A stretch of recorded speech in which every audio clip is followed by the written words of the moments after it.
ए बंडूची आई, सोनीच्या घरी भांडणं झाले म्हणून. कस काय झाले असतील माय?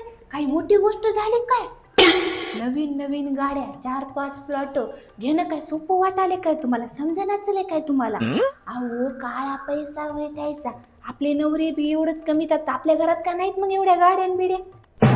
पारा बसली पप्पी नाही काय हो? ते हो शेंबडी नव्हती काय झग्यावर हिंडत गेली की हो?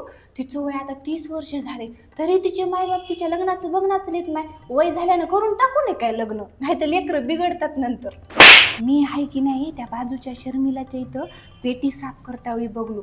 लई सोनं हाय माय त्याच्या इथं. इकडे तरी भिकाऱ्यावणी राहतात. सांगू नका बरं कोणाला. सांगणार नाही मी, कशाला सांगू? मला काय करायचं इथं? आणि मी कोणाच्या चाड्याच करणं इथं. हे सोनीची आई, तुम्हाला माहित आहे की नाही त्या शर्मिलाच्या इथं म्हणून लई सोनं आहे म्हणून. आपल्याला भिकाऱ्यावणी गरीब राहिल्यावणी दाखवतात. कोणाला सांगू नका बरं. मला लक्ष्मीबाईनं सांगले सांगू नका कोणाला. माय आजकालच्या पुरी, आम्ही आमच्या काळात आहे की नाही सासऱ्याच्या आणि भायाच्या पुरी असं पदर घेऊन राहत गेले. आणि आजकालच्या पुरी आहे की नाही असं असं असं असं चलतात.